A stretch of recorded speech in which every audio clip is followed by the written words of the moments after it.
Hello everyone, Jai Swaminarayan. I am Nishi Chotalia from Sri Swaminarayan Institute of Technology, Part Gandhinagar, representing the subject Electrical Circuit Analysis SEM 3 Electrical as well as Network Theory SEM 3 EC branch, in which we already started our unit as a two-port network. उसके अंदर हमने सारे network को हमने study कर लिया as well as हमने उसी रेसिप्रोसिटी कंडीशंस भी देख ली है और हमें पता है कि भाई वो रेसिप्रोसिटी के डेरिवेशंस भी सारे देखे हैं। इसके साथ एक और टॉपिक जो कि है छोटा टॉपिक लेकिन थियरी के point of view sometimes exam में आ भी जाए, कई बार पूछा भी गया है एक दो बार, लेकिन इतना इम्पोर्टेंट नहीं है, लेकिन हाँ ज़रूरी है। सो हम यहाँ पे डिस्कस करेंगे।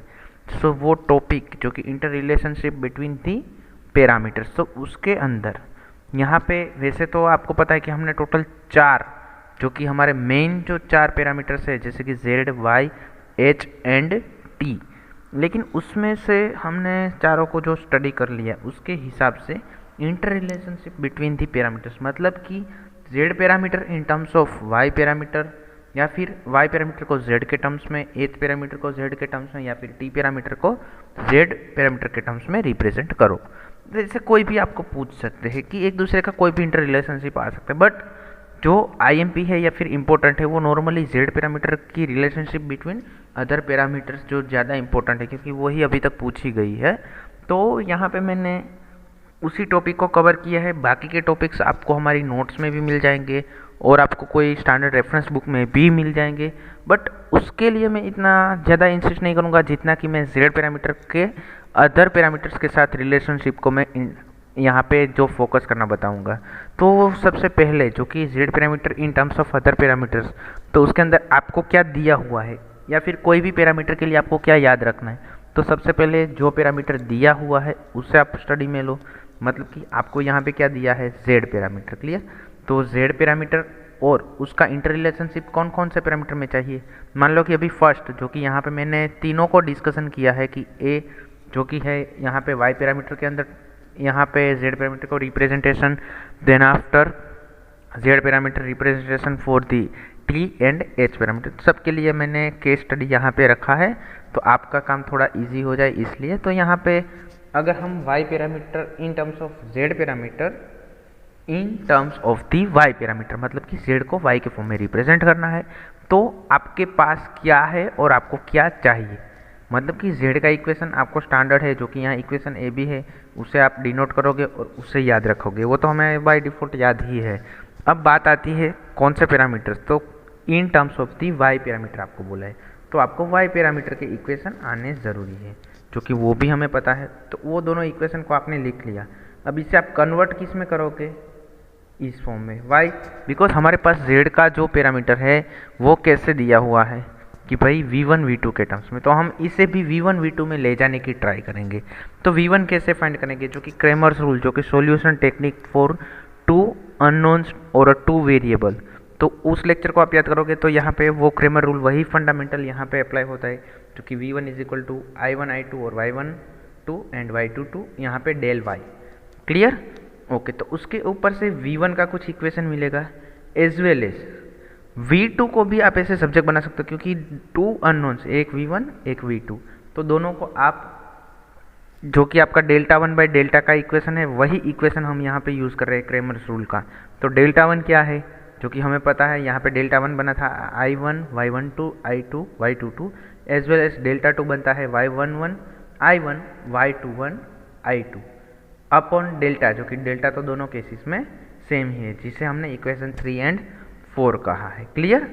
ओके। तो यहाँ पे उसी इक्वेशन 3 और 4 को अगर मैं जेड पैरामीटर वाला इक्वेशन है जो कि इन terms of V1 in terms of I1 and I2 के मल्टीप्लायर के साथ एज वेल एज V2 को I1 I2 के मल्टीप्लायर के साथ, तो कुछ ऐसा इक्वेशन मिलेगा जो कि इक्वेशन 5 एंड 6 के नाम पे मैंने यहाँ पे डिनोट किया है। क्लियर। ओके। तो ये इक्वेशन 5 एंड 6 जो बने उसे हम हमारे मेन स्टैंडर्ड इक्वेशन ए और बी जो कि जेड पैरामीटर के इक्वेशन थे Z11 Z12 Z21 and Z22 उसके साथ कंपेयर करेंगे तो हमें ये वैल्यू मिल सकती है जो कि क्या बनेगी Y22 upon del Y, same way Y negative Y12 upon del Y negative y 21 upon del Y, y 11 upon del Y. तो आपको यहाँ पे z parameter in terms of y derive करना कंप्लीट या फिर सोल्व हो चुका है। इंडिविजुअल क्वेश्चन कोई भी 3 to 4 मार्क्स में नॉर्मली पूछा जा सके ऐसा क्वेश्चन है कि भाई इस पैरामीटर को इस टर्म्स में रिप्रेजेंट करो, मतलब कि यहाँ पे z parameter representation in terms of the y parameter, क्योंकि यहाँ पे y पैरामीटर के फॉर्म में आपको z को रिप्रेजेंट करना है। क्लियर? अगर यही क्वेश्चन में y के बदले आपको h पैरामीटर बोल दे कि z पैरामीटर को रिप्रेजेंट करो इन terms of the h parameter, तो क्या होगा? हमने प्रीवियस केस में क्या किया था, जो कि हमारा z पैरामीटर का मेन इक्वेशन हमें पता है as well as h parameter का लिखो, देन आफ्टर उसमें से h पैरामीटर में से हमें z में जाना है। क्लियर? तो z के जो नॉन क्वांटिटीज है उसके टर्म्स में रिप्रेजेंट करो और उससे कंपेयर करो, तो आपका सॉल्यूशन मिल जाएगा। क्लियर? तो हम यहाँ पे भी वही चीज़ करेंगे, जैसे कि यहाँ पे z के हमने इक्वेशन लिखे एज वेल एज h के लिखे। अब यहाँ पे इक्वेशन 2 जो बनता है वो क्या है, H21I1 प्लस H22 V2, वहाँ पे V2 को सब्जेक्ट बना लो, तो क्या बनेगा V2 जो कि negative H21 upon H22 into I1 plus 1 upon H22 into I2। Clear? ये इक्वेशन जो बना उससे आप इक्वेशन नंबर 1 जो कि V1 का ये इक्वेशन है, मैंने यहाँ पे आपको दिखा रहा हूँ, हाँ ये इक्वेशन, उसके अंदर आप रखोगे तो क्या बनेगा, V1 इज इक्वल टू क्या था already H11I1 plus H12 V2, जो कि V2 को रिप्लेस करेंगे हम इक्वेशन 3 जो कि ये इक्वेशन है। तो आपका सॉल्यूशन कुछ इस तरह से बनेगा, या फिर सिंप्लीफिकेशन, यहाँ पे आपको एलसीएम लेना है तो H11 H22 minus H12 H21 upon H22 into bracket of I1 plus H12 upon H22 into I2। Clear? Okay. अब हम उसी इक्वेशन को जो कि हमारे स्टैंडर्ड z पैरामीटर का इक्वेशन था उसके साथ कंपेयर करेंगे, क्योंकि अब हमारा टर्म V1 V2 के टर्म्स में आ गया है। क्लियर? तो Z11 का इक्विवेलेंट क्या बना, H12 minus H12 into H21 divide by H22। Same way H12 divide by H22 is equal to Z12, H21 is equal to negative H21 upon H22 and Z22 is equal to 1 upon H22। Clear? तो इसे भी हम easily यहाँ पे explain या फिर derive कर सकते हैं। क्लियर?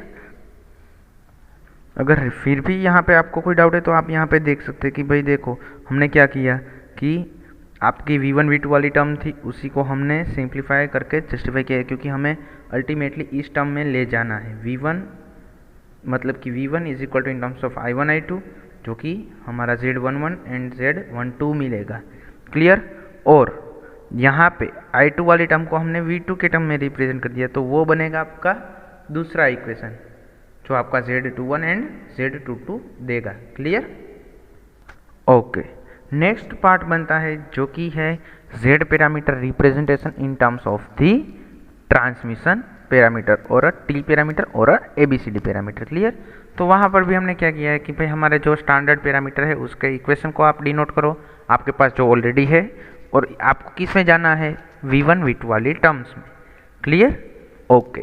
तो अब हमारी V1 V2 वाली टर्म्स में जाना है और हमारे पास है V1 I1 वाली टर्म्स, मतलब कि T पे या फिर ट्रांसमिशन पैरामीटर। तो यहाँ पे इक्वेशन 2 में जो कि CV2 इज इक्वल टू, आप यहाँ पे ये भी लिख सकते हो कि I1 plus D into I2। अब यहाँ पे V2 को सब्जेक्ट बनाओ, क्योंकि आपको V2 वाला इक्वेशन चाहिए इन terms of I1 and I2, जो कि इक्वेशन 3 है उसे आप इजीली कंपेयर कर सकते हो main equation 2 for the Z parameter. Clear? क्योंकि वहाँ पर भी क्या था, V इज इक्वल टू या फिर V2 is equal to Z21 into I1 plus Z22 into I2, तो ये इक्वेशन कंपेयर हो गया। ओके, तो हमारा आधा काम तो यहाँ पर ही हो गया। अब हमारी बाकी टर्म क्या बचती है कि V1 वाले इक्वेशन को सब्जेक्ट बनाओ, तो वहाँ पे हमें क्या किया कि AV2 जो कि इक्वेशन 1 था, तो उसके इक्वेशन में V2 का जो हमने ये वैल्यू फाइंड की वही वैल्यू हम यहाँ पे रख देते हैं, जो क्या बनी थी 1/c I1 plus D/c I2, तो वही वैल्यू यहाँ पे रखो। तो सिंप्लीफाई फॉर्म क्या होगा, A/c I1 plus AD minus BC/c into I2। Clear? Okay.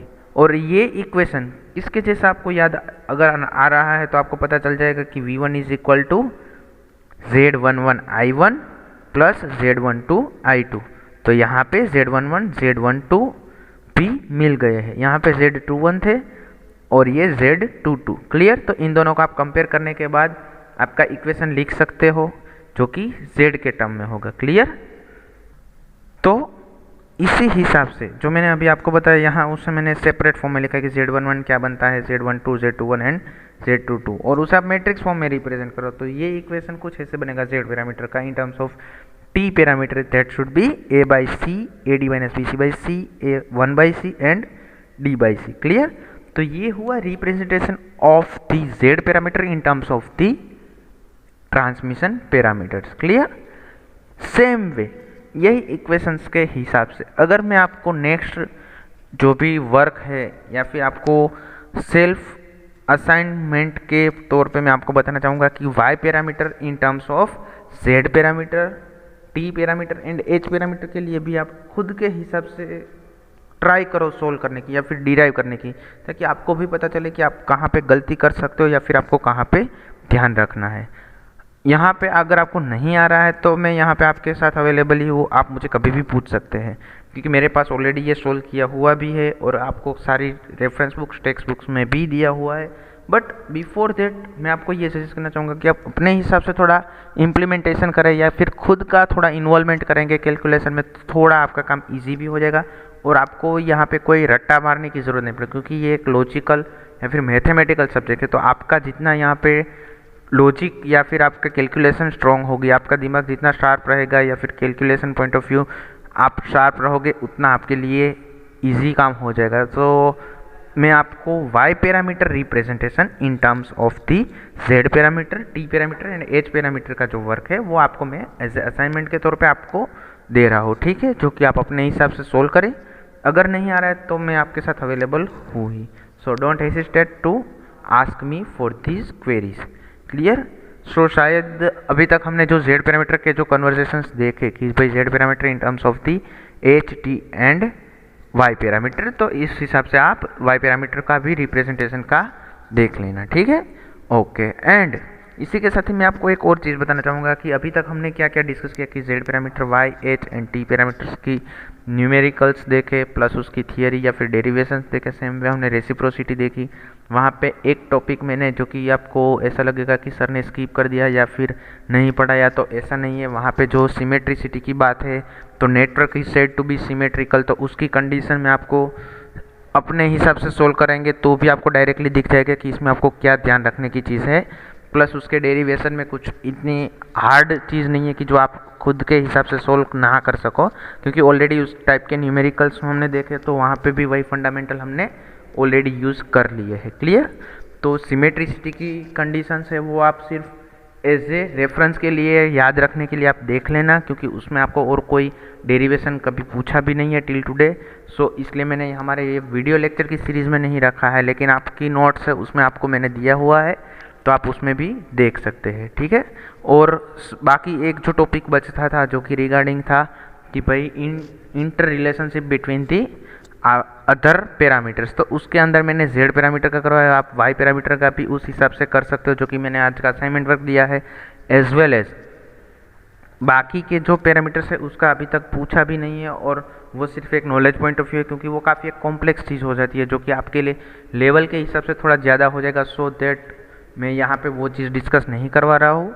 So don't worry about that things जो मैंने अभी यहाँ पे नहीं करवाई है।